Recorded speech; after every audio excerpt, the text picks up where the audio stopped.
It's time. I know you've been waiting the entire week and the entire day for this moment. The SCS Grand Finals. I know. Sure, there's been other Dota tournaments, but this is the one that you're most crazy about. That's why you're here. You're watching the cast. Welcome, everyone. I'm Niz. Welcome to Nizcast. And welcome to the Grand Finals of the Semi-Pro Cup Series. SCS, Sex, whatever you want to call it. Either way, it's the last Sunday of the month. $100 on the line.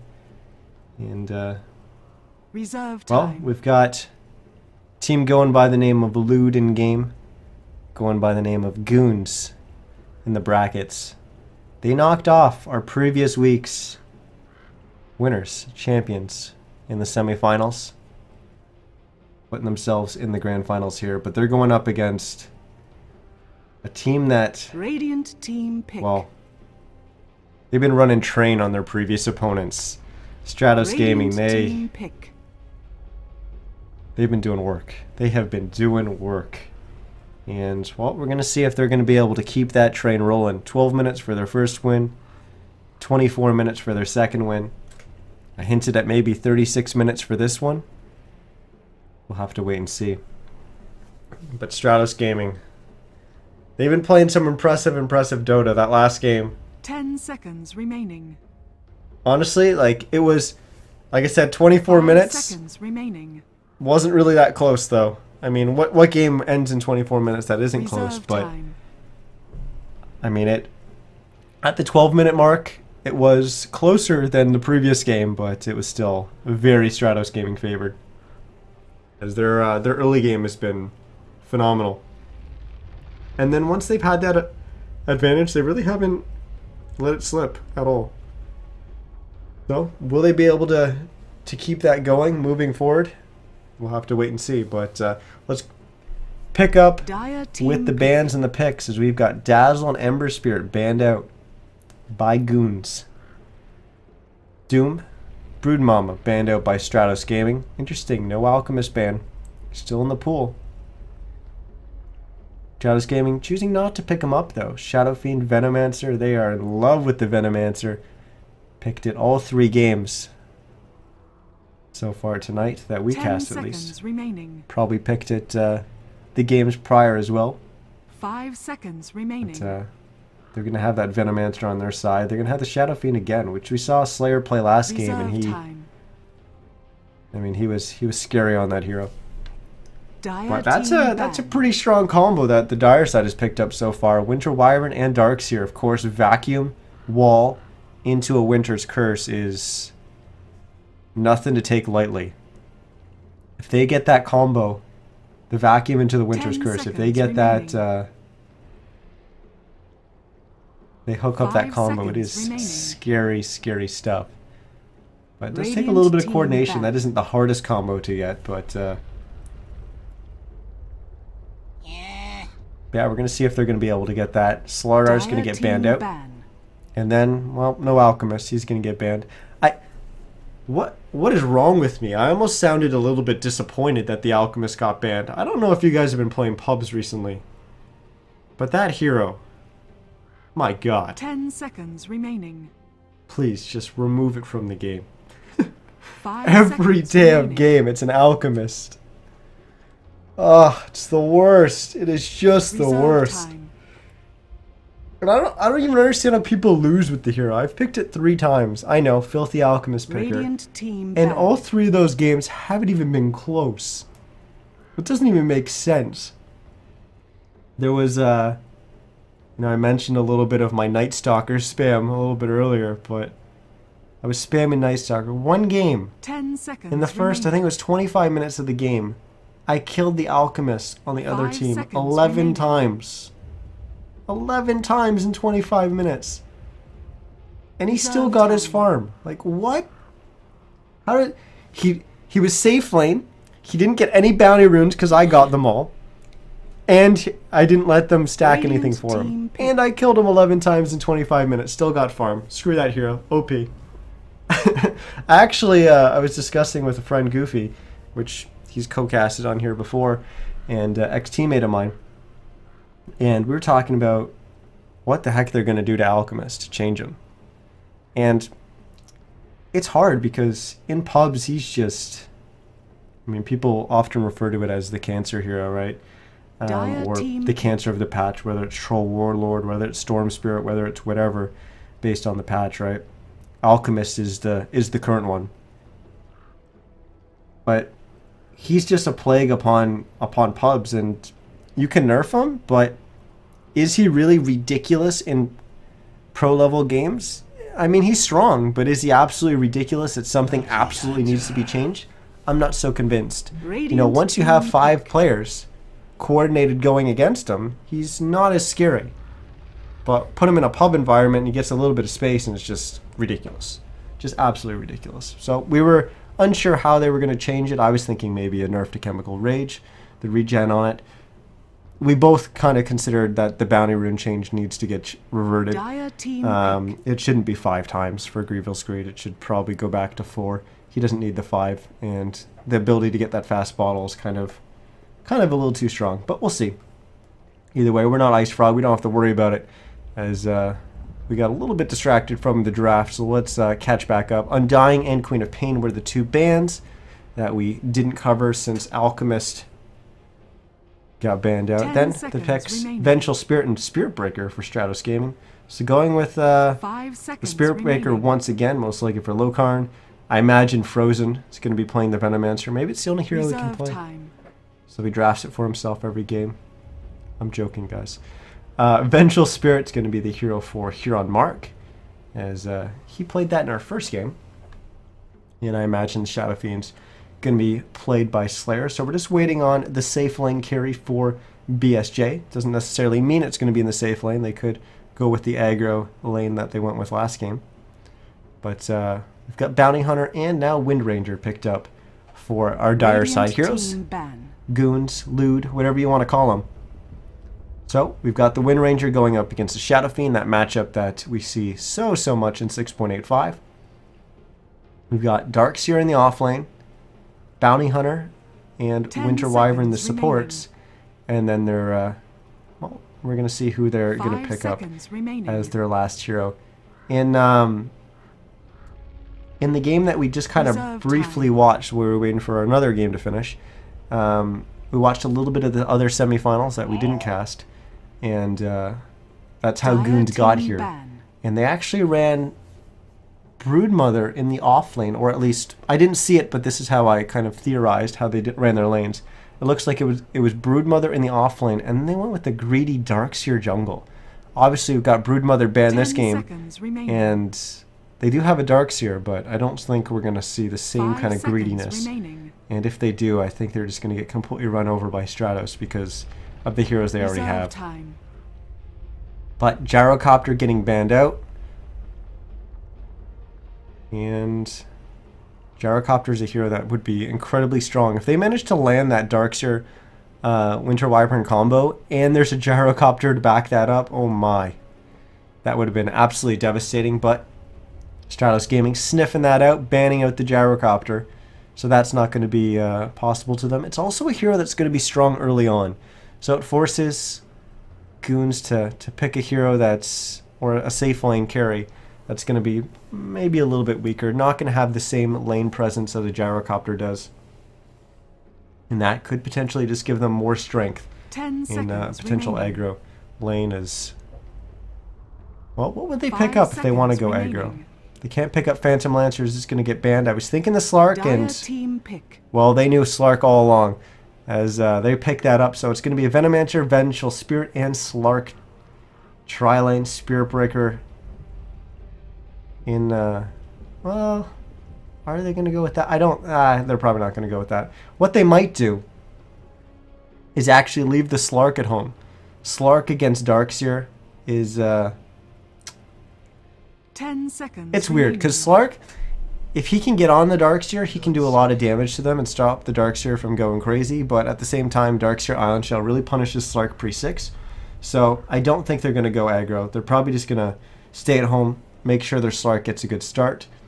Maybe even pop, have Lokarn start moving around a little bit earlier with the Spirit Breaker. Pop another hero up there, the Venomancer. We saw them do that in the first game of the night. They didn't do it with the Spirit Breaker, but they had an Undying. They got the Undying involved, popped the Venomancer in that then free lane, so that he was able to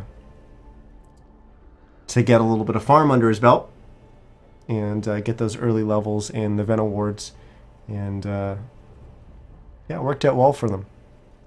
But we'll see how they choose to play this. They may lane it completely different than what I just said, but looks like it will be Shadow Fiend in the mid lane. The Slark will be at home, probably with both supports babysitting him, but they'll probably be moving around. We saw them move around a lot with that support duo in the first game of the night, and the Leaf Spirit Breaker up in the top lane to get a few levels, and then, like I said, we'll probably see a little bit of rotation. Venomancer goes up there, Spirit Breaker joins with the Vengeful Spirit with some ganking. As for our dire side, they picked up the Bloodseeker in the last pick there, and, well, that's going to be their safe lane carry, I guess. Darkseer off lane, Wind Ranger mid, and Winter Wyvern Bloodseeker is going to be that lane. Bounty Hunter, expect him to be moving around, trying to put some pressure on the Shadow Fiend, but I fully expect there to be a sentry already down and ready, protecting that Shadow Fiend from the Bounty Hunter.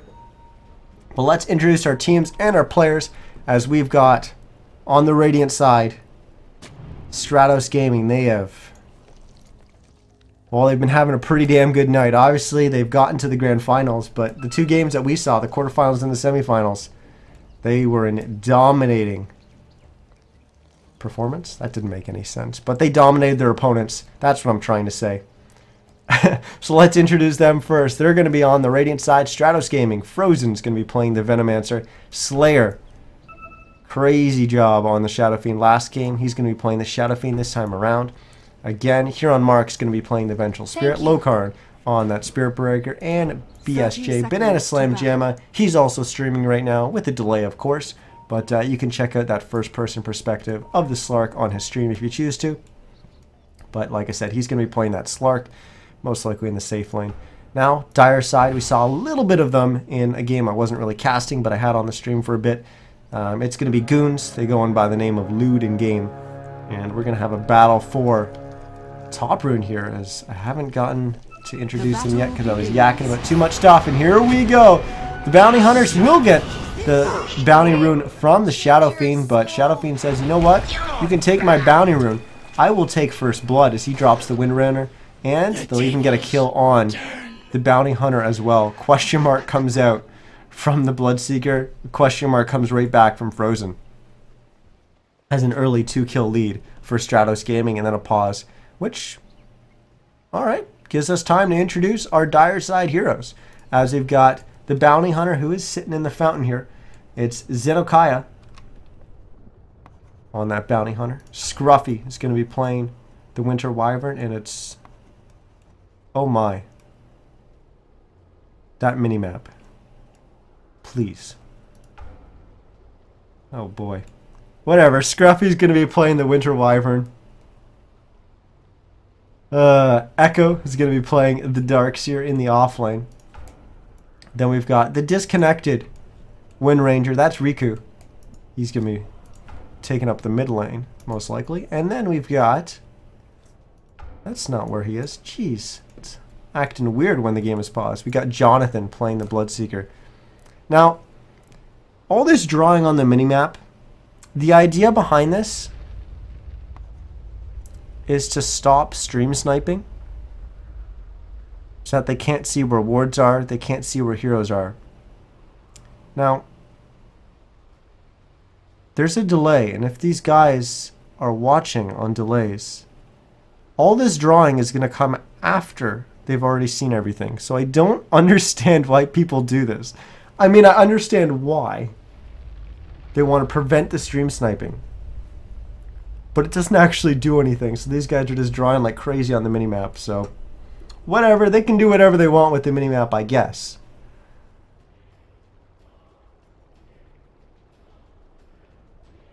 Oh boy. The shit talk is real. But we do have a reconnect. We do have a reconnect here. So we're going to be good to go.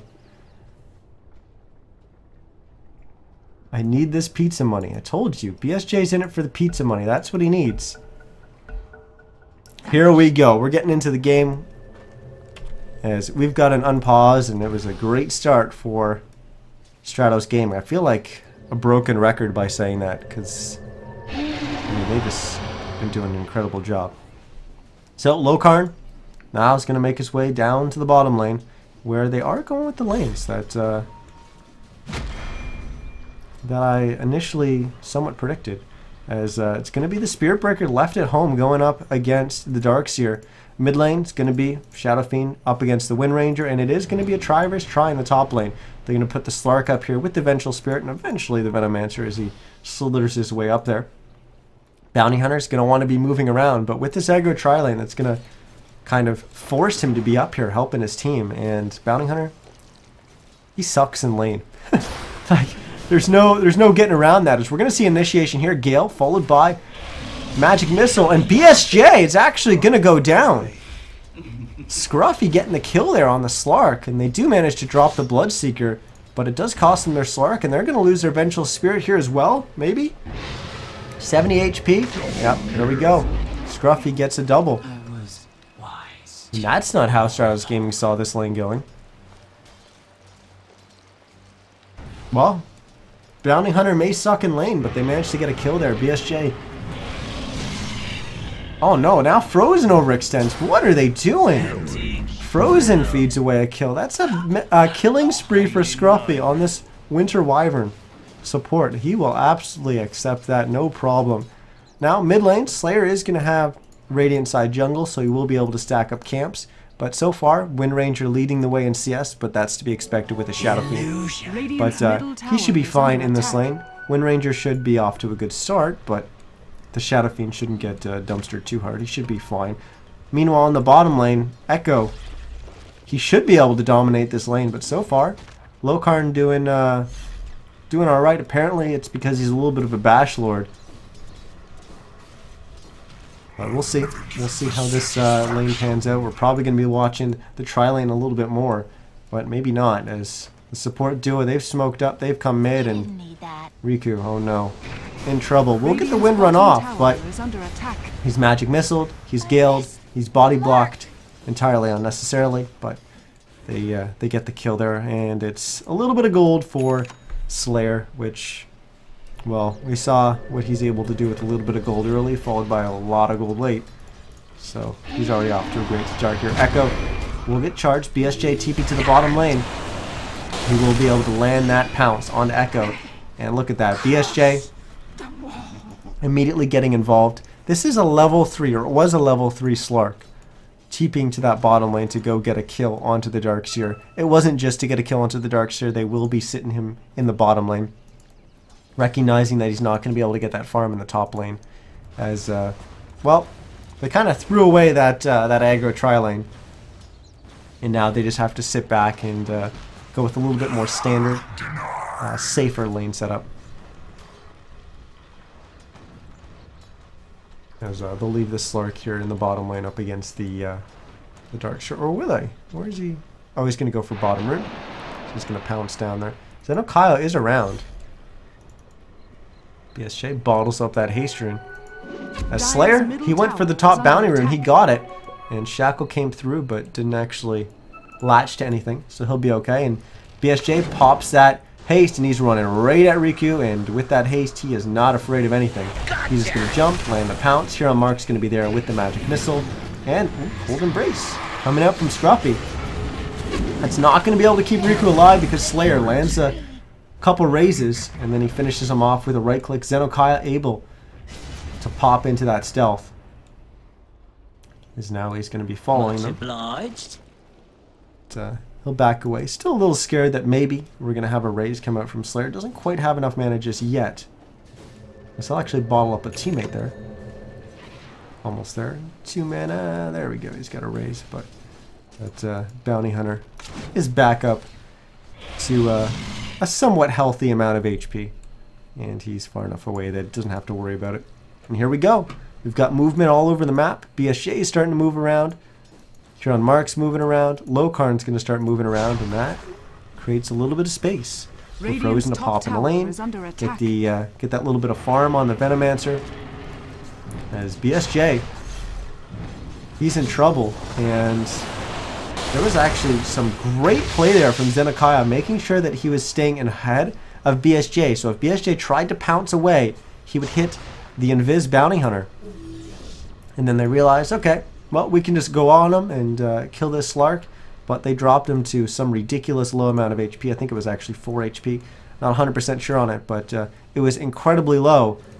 And then BSJ pounced away because the Bounty Hunter opened up and he was no longer in front. And that was just really unfortunate for them. So they miss a kill there on the Slark.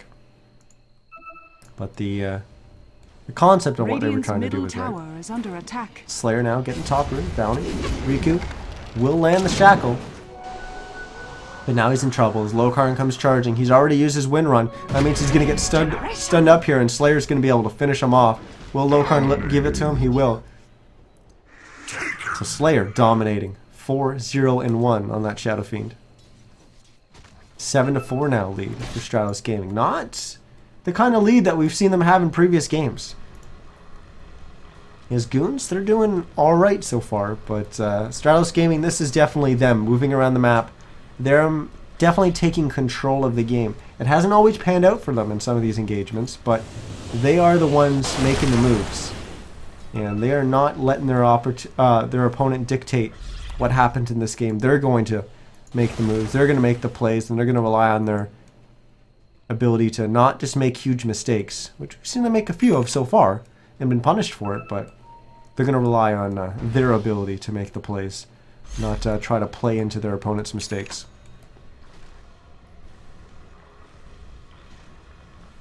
One thing that's worth noting with Stratos Gaming, they move around the map so much, so many rotations, and that's just giving that little bit of farm to the Spirit Breaker, a little bit of farm to the Venomancer. Vengeful Spirit, she pretty much doesn't get a damn thing, but we've seen them do this every single game, giving that little bit of farm to all these heroes. And I'll get into that in just a second. As Jonathan, he's in a whole lot of trouble in the top lane. He will get the Rupture off onto Frozen and will be able to right-click him down, but it is going to cost him his life, as BSJ will get the kill on him. But the point I was about to make there is that so many people buy into this Radiant's bottom tower is under attack. concept of the different positions, the farm priority 1, 2, 3, 4, 5, the rules, or sometimes the 5 I refer to as the 6. But so many people buy into it so much so that there's like, oh, a 4, you know, well, if there's a 3 nearby or if there's a 2 nearby, that farm 100% has to go to it. The 4 can't get any CS whatsoever. They can't get any gold. But so many people buy into that, and why, right? Like, it's an easy example of, if that's an Earthshaker, he needs a little bit of CS to get his Blinked Air. Of course you're going to give him that CS, right? But when that extends away from heroes like Earthshaker, Sand King, whatever, people all of a sudden say, well, those heroes don't need item because they don't have a big ticket item like a Blink Dagger on an Earthshaker, which drastically changes his performance. But sometimes that little bit of farm on that Venomancer is huge. And we haven't seen Frozen get too much of it, but we saw it in that previous game. It allowed him to get his treads up, to get that XP so that he was able to max his wards and have the Poison Nova, which he accidentally used at the wrong moment. But still, it put him in a position to be a lot stronger in the fight to come. And that's a little bit of farm taken away from a core, but it's a lot of farm for a support at that point in the game. So I really like that Stratos Gaming is starting to kind of give that farm, distribute that farm a little bit more evenly, and give them a little bit of farm when necessary. They're still prioritizing their carry, their cores, but we're going to have a charge here from Lokarn. They're going deep for this kill on Scruffy, and they're going to find it. And there's no support coming in. Oh no, Echo, he's got absolutely no mana. He's going to have a Soul Ring, but yeah, he's in no position to fight. So our first tower for Stratos Gaming will go down. It's going to be the mid-tier 1. Of course, Goons has already taken the bottom tier 1. As, the Darkseer will put pressure on that lane if you give him room to do so. He's almost got his mech. Got about 500 gold to go before that mech is finished. We've got Arcane Boots on the Bounty Hunter, another hero that typically gets mech, but Darkseer, he's the big mech carrier. What do we got on the Bloodseeker? Chainmail. Blade Mail's going to be on the way.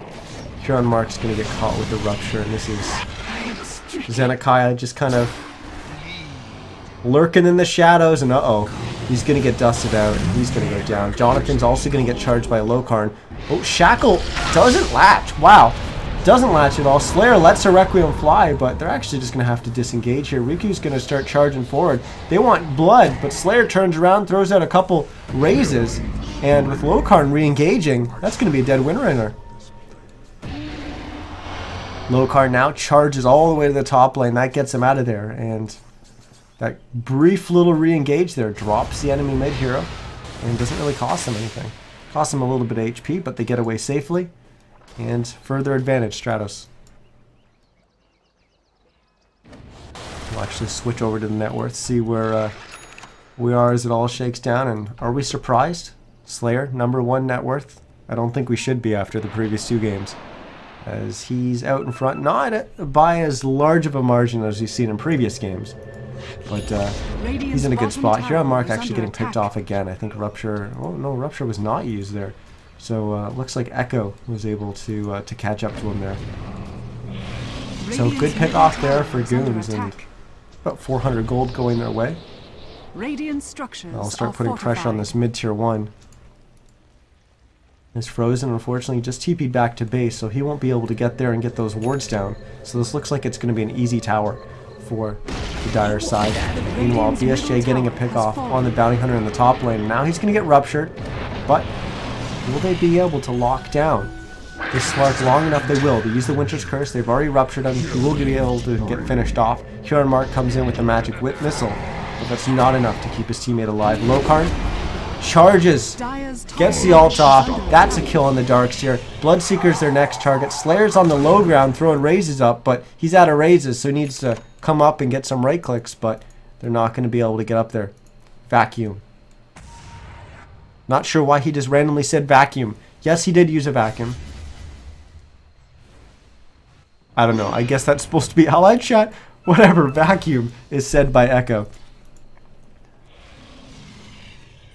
As Riku's, well, doesn't really have too much in terms of items. He's got 1,000 gold though, so items are going to be coming. That's a big pickup for them. Echo managing to pick up that mech. That'll give them a lot more team fight. And we've actually, with that pick off on BSJ, we've seen a change in our leader in net worth. Jonathan, he's #1 on the Bloodseeker. Has passed Slayer on the Shadow Fiend. Then Akaya. He's about 400 more XP before he's level 6 and they start getting track. BSJ has been ruptured. The Blood Rite will come down, and that is some patient stuff from BSJ. His teammates will TP on in, and will we have a turnaround? No, they think better of it. They realize how many heroes are up here for the Dire side. They've got Frozen pushing in the bottom lane. And this is that thing I was talking about. How many times will you see a support split pushing like this? I mean, Venomancer's a little bit different than most supports, but look at the space he's created. His team has created space for him to do this, but by him doing this, he's creating space for his team. And it is going to cost him, and that's actually going to give Zenekiah 6.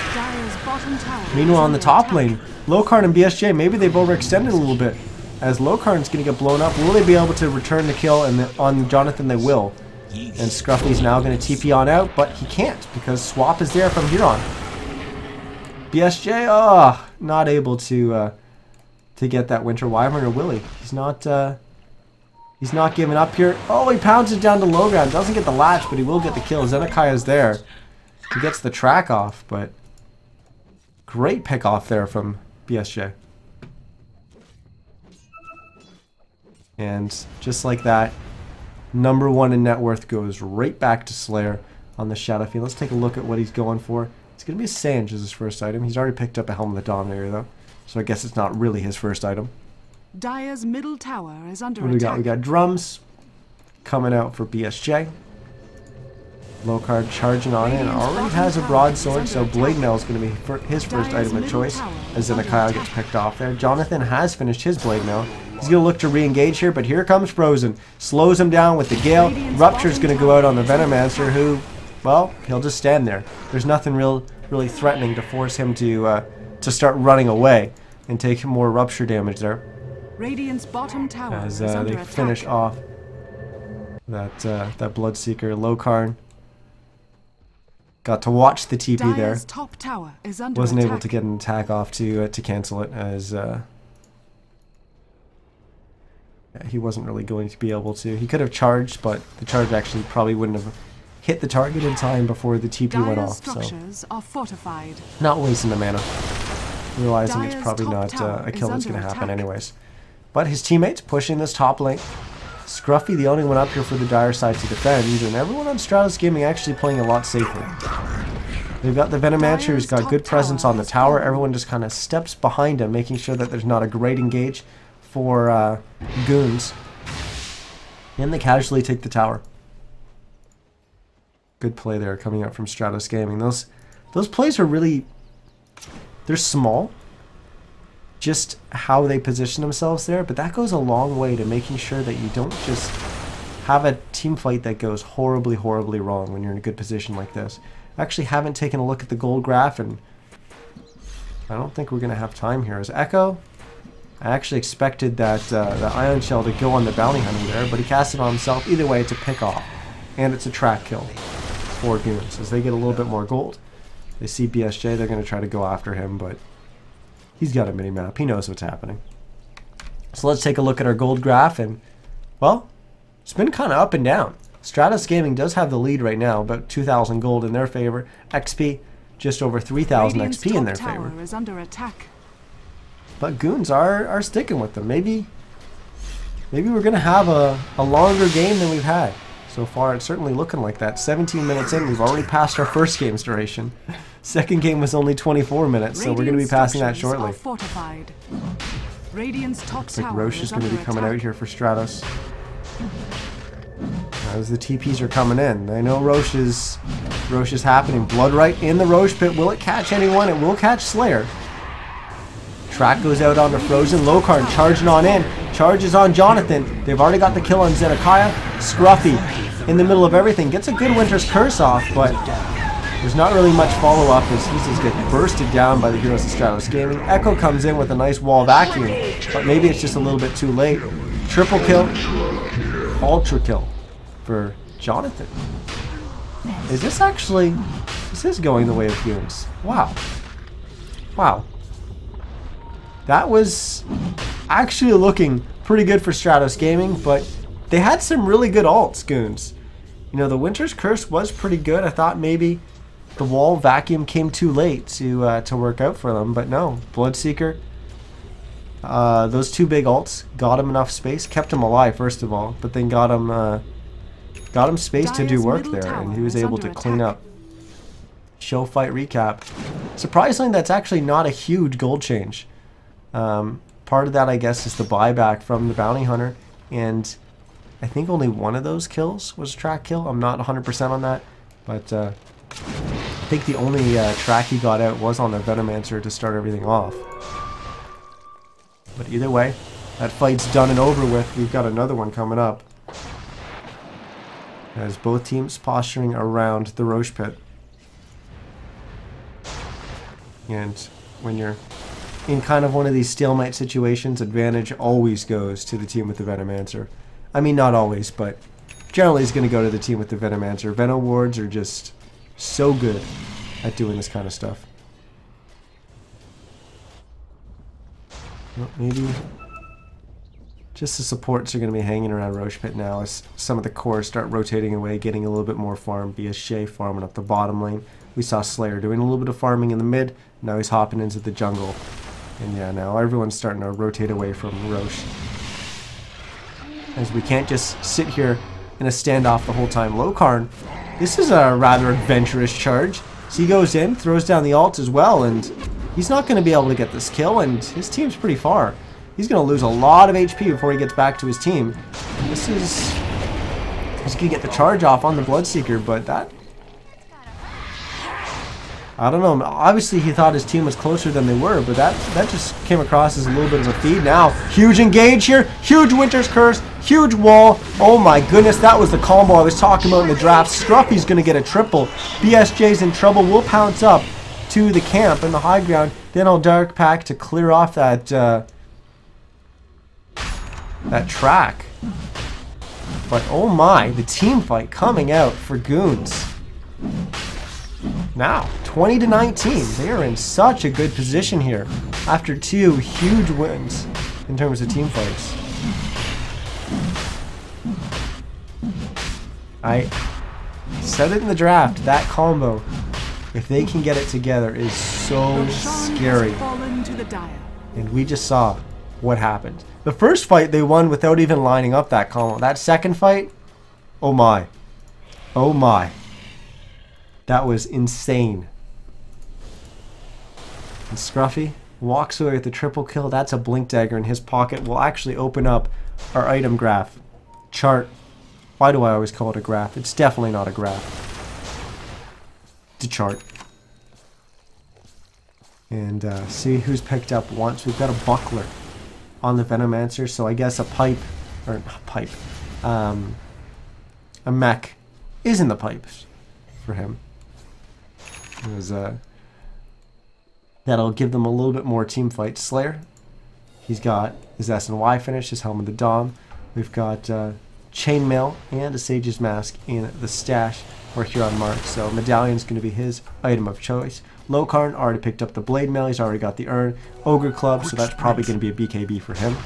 BSJ has finished those drums. Also picked up a Shadow Amulet, 1100 gold on hand. So in about 300 gold, he'll be able to finish that Shadow Blade.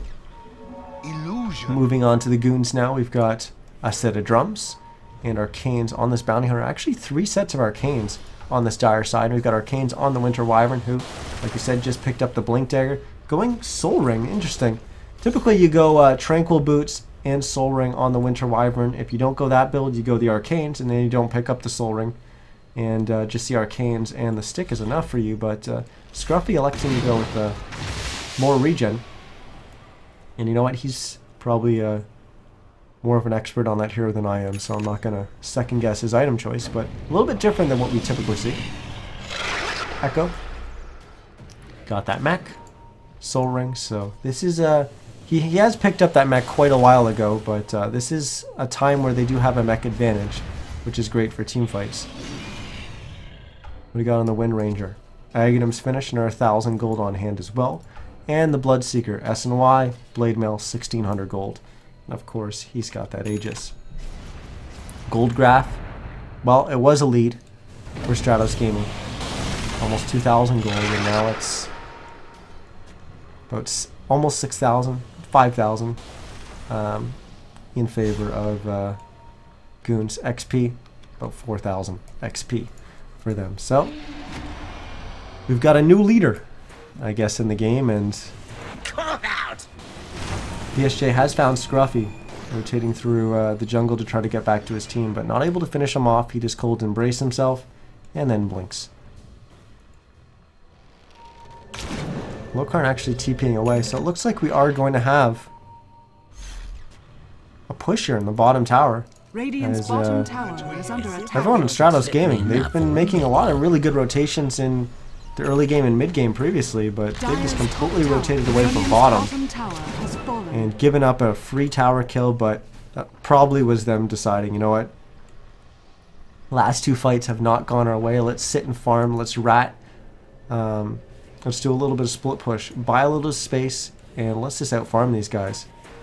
Radiant's bottom tower because team is under fights, attack. well, so far they've been going the Dire side, so they don't want to be constantly team fighting, so you know what to say, you don't take our tier 2, we're fine with it, we'll get a little bit more farm on the map, we'll do a little bit of dewarding. They dropped an observer ward that was there. And yeah, that's pretty much what they're up to right now, just doing kind of avoiding plays right now. I'll be waiting for some of the more team fight oriented items. BKB on the Spirit Breaker, I think Slayer is also going for one as well. Yeah, he's picked up an Ogre Club, so BKB is going to be coming out for him too. BSJ's finished his Shadow Blade, 900 gold. So interesting to see what he's going to pick up next. Probably just going after the Scotty. I don't know. I'm not a Slark player, but I think Scotty is typically next. What would you picked up? Dire's middle tower is under attack. Once again, another tier 2 getting Radiant's top tower claimed, is under and attack. Stratos Gaming. Yeah, they're not going to go defend that. They realize that is a lost tower. And, okay, they will TP back, so they're not going to pressure high ground. Dire's Oh, they will actually get the Shackle off onto Slayer, and Slayer Radiant's will get top Winter's tower Cursed, is and under that's a attack. dead Shadow Friend.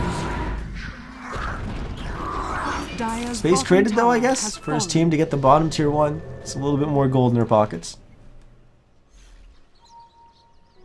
Bountiful. But things not looking good for the pizza money for Stratos Gaming.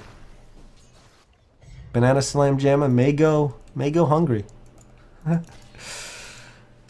Well, it's still a little too early to tell, but this is officially our longest game of the night. We have passed the 24-minute mark. And I don't think it's going to end within the next 10 minutes. So it's not Radiant's 12, middle 24, tower is under 36. attack. We may have a normal duration Dota game. My Goons, they're not backing off. They're going to start dropping more of these towers, as they're going to drop this last tier 2 tower. And then after this, it's all high ground. Radiant's middle tower has fallen. What's interesting is that they don't use anything to take these towers. They did just use Guardian Greaves, so that's a pretty big thing for them to use there, but they had no intention of pushing high ground. So they said, you know what?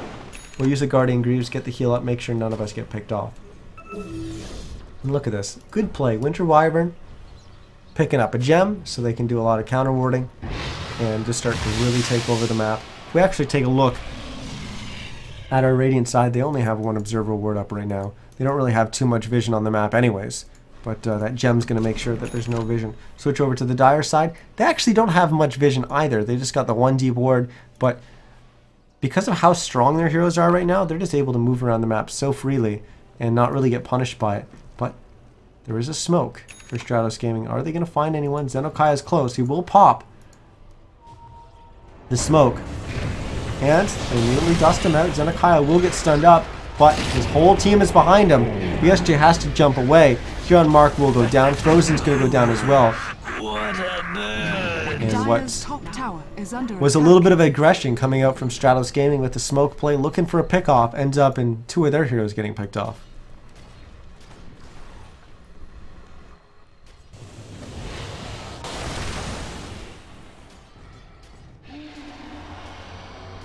Charge from Lokarn up to the top is, well, they're going to put some pressure on this tier 2 as the Dire Dire's side top start tower marching down is mid. under attack. They will have respawns in time to be able to defend high ground here. Radiant's middle But tower look, is we under still attack. have Vacuum, we still have Wall, Dire's top we still tower have is Winter's under Curse. We've attack. got everything up. That Wombo combo Radiant is still available. structures are fortified. It is worth noting, you've got a lot of space to defend here. They're going to use all of it, making sure that they're not grouped up. What they don't want to do is Dire's rush top out of their tower base is under attack. into this choke. If they can get a bunch of heroes in this choke, that's the moment that Goons is absolutely pounce with a Vacuum Winter's Curse. But Stratos Gaming, they're going to try to make sure that they don't get too close to that choke and get comboed there. BSJ was doing that split, and it was enough to bring back Scruffy. They were having a lot of trouble breaking that high ground. Part of that is the fact that there's a Venomancer just spamming wards here. And once he's able to get a couple up there on the high ground, it is very hard for those creeps to easily breach the high ground. They have maybe found a pickoff here on the Wind Ranger. BSJ started off with the pounce. Lokarn followed it up with a charge, but oh, we got a Vacuum and a wall, but it actually didn't work out for them. Jonathan's going to get picked off. BSJ actually goes down. He was going after Riku, and then they just turn it around. There's the Winter's Curse. It's going to be on Slayer. Lokarn and Huron Mark are attacking him, but it's not enough to really get him too low. We're going to have a charge from Lokarn as he goes on to Riku. Dire's bottom Cold Embrace tower there. Now is under Frozen attack. pops the ultimate on the Venomancer. Hero Mark's actually going to go down to the tower after they get the kill on the Wind Ranger. And they also pick up Zenokaya. Lokarn getting the kill there on the Spirit Breaker. Dire's and middle Goons. tower is under attack. Getting a little bit of Dire's a middle tower precarious has fallen. position there. BSJ started all of it off, and it was a little bit weird for Goons. They were just not in a good position to take that fight, and then they used the wall vacuum. The wall was in a good spot. The vacuum came out first, so it was a vacuum into wall. And I don't think he actually got any illusions up, because all the heroes just got away far enough from the center of that vacuum that the wall actually didn't create any illusions. Typically you want a wall and then vacuum, but not Dire's bottom tower always is under the attack. easiest to get both those off without people popping their BKBs and getting out of it. We already had a BKB up on Slayer, so yeah, not working out for them. And then the Winter Wyvern wasn't close to follow up on the vacuum, so they didn't have the Winter's Curse combo. He still got a good Winter's Curse off, but it was just a little too late. But Stratos Gaming, they will gladly take the one-team fight. These Goons still pretty much in the driver's seat right now. They were over 10,000 gold in the lead. XP come back quite a bit, but they are still in the lead, and they're going to look to add an Aegis onto that with a kill on Roche here. And Stratos Gaming knows. Like, look at where BSJ is in the top. Look at where Lokarn is. They knew Roche was going on, and they said, you know, we're not going to be able to contest right now. We've got too many heroes out of position. Let's just get more farm, accept the fact that they're going to get an Aegis. Now we'll avoid for 5 minutes until that Aegis is cleared, and just kind of protect our high ground. We've got the Venomancer there when needed. As soon as, basically, they want to put themselves in a situation where they recognize a push is potentially coming, have the Veno there pre-warding, and it should be very, very difficult for Goons to break that high ground. Pick off here would be huge for them. Wall vacuum will create an illusion of Lokarn, but BKB from Slayer. Lokarn charges away. He gets far enough, but they managed to get a rupture off on him. They are going to lose Lokarn here. Frozen actually, well, I thought he walked back into the Blood Rite. He didn't, but he's going to be running very, very quickly on that Venomancer. He does have haste, but he'll get back to safety. BSJ in the back. This causing a little bit of trouble for these for this Dire side. Is BSJ? Whoa! Will he get hit with the power shot? He will, and they are going to finish him off. BSJ was a little bit of a too aggressive play. He gets punished for it. I don't think he expected all that to come and lock him down, but they did. They got him in the Shadow Dance with a power shot, a vacuum, ion shell damage as well. They managed to finish him off. Is it going to be enough for them to push high ground, though? They got here. They have to wait for the creep wave, and Veno, 3 wards, 4 wards. They are going to be able to get up onto the high ground and start bringing down those wards, though. Jonathan's already brought down most of them. The tier 3 has just gone down, and this is going to make it so much easier for these creeps to breach that high ground and Goons to get some damage on the racks. But they're going to back away now as Lokarn's back up. BSJ is going to come up mid-fight if they do try to engage. Actually, it's going to be up before then. Excuse me. Or are they still going to choose to go up here on the high ground? They do still have Aegis on the Bloodseeker. I'm not actually sure of the timing of that. Okay, so we do still have a while to go on that Aegis before it's going to expire.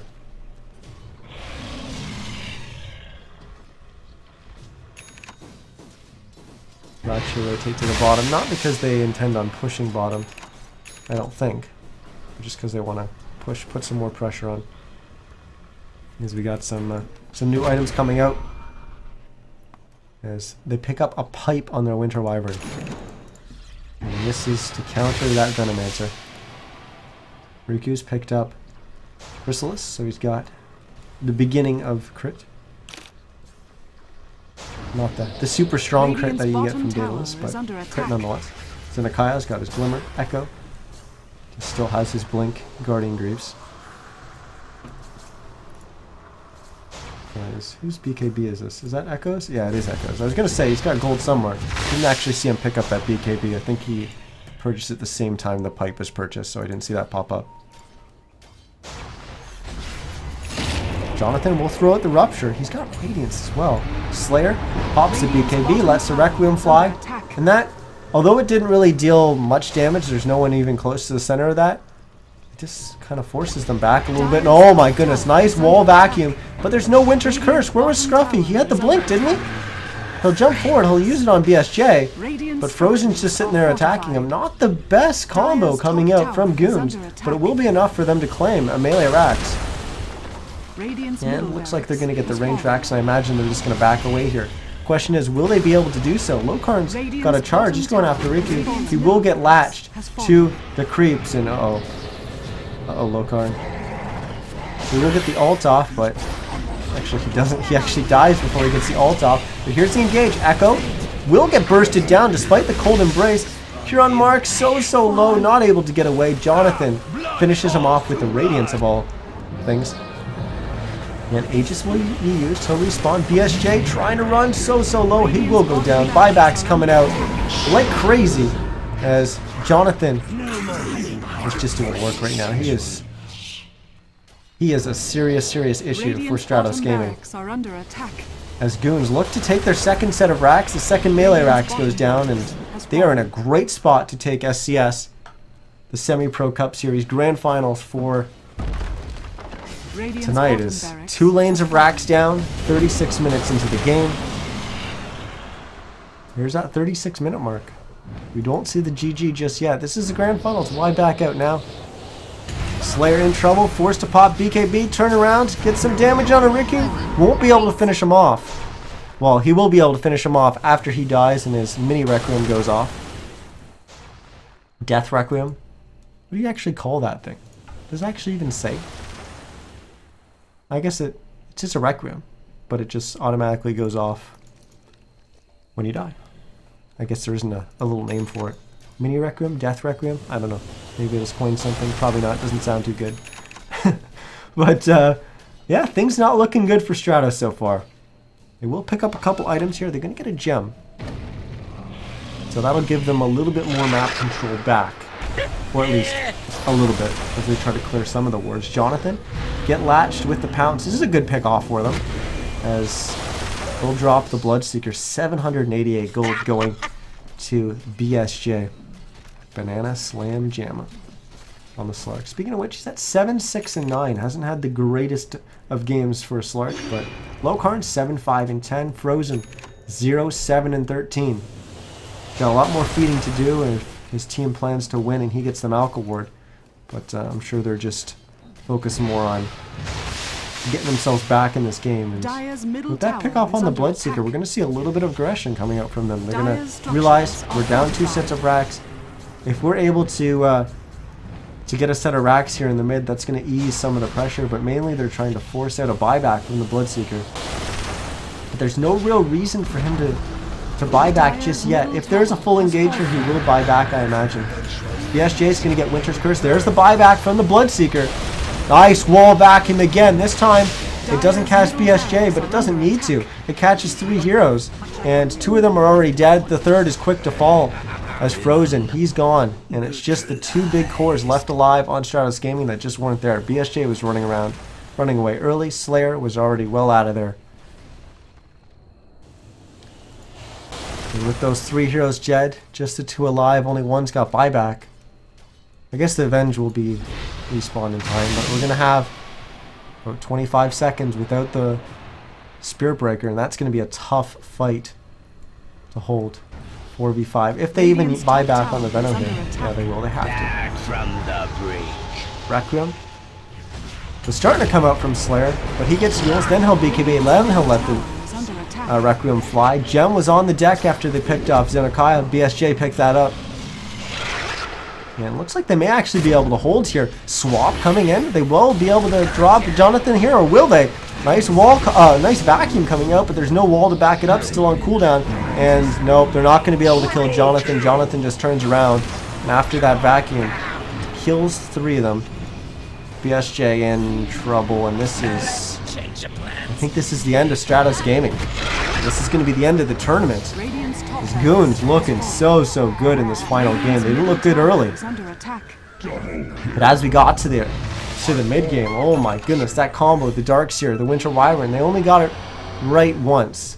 And I say right, but they only combined the two heroes in their combo once. But when it really mattered when they did it, and my goodness, that triple kill for Scruffy around the Roche Pit was just huge for them, and that got them going.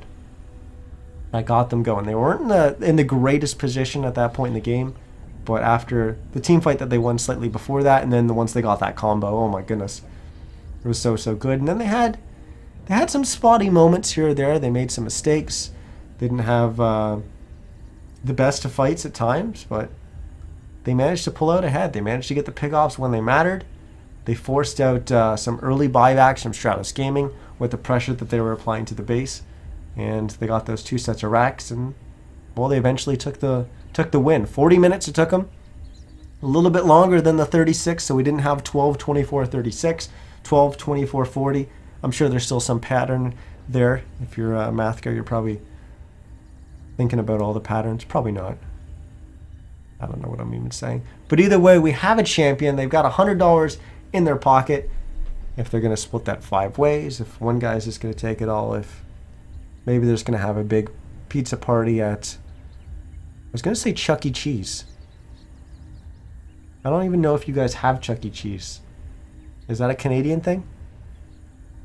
Chuck E. Cheese is like a little kid's place where you go and play games. Like, kind of like carnival games, I guess. Is that what they're called? Like arcade style things where, you know, you shoot the basketballs, you roll the ball into the little holes and stuff. The whack-a-mole, I don't even know what they're called. These things. What am I even talking about? We're talking about Dota. I'm getting way out there. I'm gonna have to look it up after the stream goes down to see if you guys have Chuck E. Cheese in the U.S. But it's something here, and it's big for like little kids' birthdays. But either way, $100 of pizza money. But yeah, congratulations to Goons. And I think Stratos Gaming, they, I don't want to say they had an easy time getting to the finals, but they made quick work of their opponents. So maybe they felt like it was easy. Maybe they underestimated their opponents in the finals here, but Goons, they put on a show when it mattered. And they won those big team fights. Maybe a little bit of throws coming out from Stratos, but congratulations to Goons. Once again, guys, I'm Niz. You were watching Nizcast. This was the Semi-Pro Cup Series. And if you want to compete next Sunday with your team, sign up at semiprodota.com, and maybe I'll be able to cast some of your games. I typically cast the quarterfinals and on, so get there, and maybe I'll cast some of your stuff. If, you know what, maybe you don't have a team, maybe you don't want to compete, well, come back and watch on the channel, because I will be casting SCS every week, even when I feel sick, like I do right now. I'm still here casting. So thanks everyone for coming out and enjoying and watching the games. I know I did. And we'll see you guys next week. Until then, have a good one.